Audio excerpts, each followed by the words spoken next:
ஹalleluya ஸ்தோத்திரம் ஏசப்பா பிளஸ்ஸிங்காக இந்த நாளை கொடுத்துருக்கிறார். அதிகாலையிலேருந்து இந்த நேரம் வரை நம்மளை கண்மணி போல காத்திருக்கிறார். பாருங்கள், நம்ம இன்னைக்கு வாழுகிற வாழ்க்கை எல்லாம் யாருக்கு வேண்டி? நம்முடைய பிள்ளைகள் வாரிசு. நம்ம ஏசப்பா நமக்கு கொடுத்துருக்கிற சொத்து.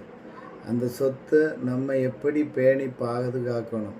ஆதாமுக்கிட்ட ஏசப்பா எல்லாவற்றையும் கொடுத்து இதை நீ பண்படுத்தி பாதுகாத்து கொள்ளணும். ஹalleluya.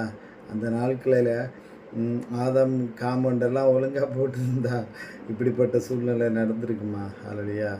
யாரை சத்துருவு விழுங்கலாம் என்று வகை தேடி கொண்டிருக்கிறான். இன்னைக்கு வயசே கிடையாது. பாலியல் பலாத்காரம் எங்கே பார்த்தாலும்.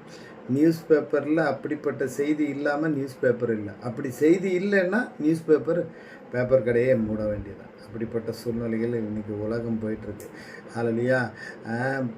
பிள்ளை பிறக்கும் போதே பிறந்த உடனே மொபைலை காட்டுனா அந்த பிள்ளை அழாமல் இருக்குது. ஹalleluya. எத்தனையோ கொடிய டெக்னாலஜிஸ் வந்துட்டுருக்கு. ஹalleluya. எண்ணெய் நம்ம வைத்திருக்கிற எண்ணெய் தெரியாமல் அது ஒரு லாக்கரில் வைக்கலாம். வாட்ஸ்அப்பு தெரியாமல் அது ஒரு லாக்கரில் வைக்கலாம். அப்போ பிள்ளைகள் கற்றுக்கொண்டு அதை செய்கிறார்கள். களவாணித்தனமாக செய்கிறாங்க. ஆனால் பெற்றோர் எப்படி இருக்கிறாங்க? ஹalleluya. பிள்ளைகள் பாதுகாக்கிறதுக்கு ஒரு சில வசனங்களை மட்டும் நான் தியானிப்போம். நீதிமொழிகள் 14வது அதிகாரம் 26வது வசனம். கர்த்தரிடத்தில் என் பிள்ளைகளுக்கு அடைக்கலம் கிடைத்து விட்டது. நம்ம நம்பின விசுவாசமானது நம்பப்படுகிறவைகள் உறுதி, காணப்படாதவைகள் நிச்சயம். அந்த வசனத்தின்படி நம்ம நம்பணும். ஹalleluya. என் பிள்ளைகள் எல்லாம் கர்த்தரால் போதிக்கப்பட்டு இருப்பார்கள். ஹalleluya. எல்லாம் கர்த்தர் பார்க்க மாட்டார். ஏசப்பா சிலுவையில் எல்லாம் என்ன சொல்லிட்டாரு?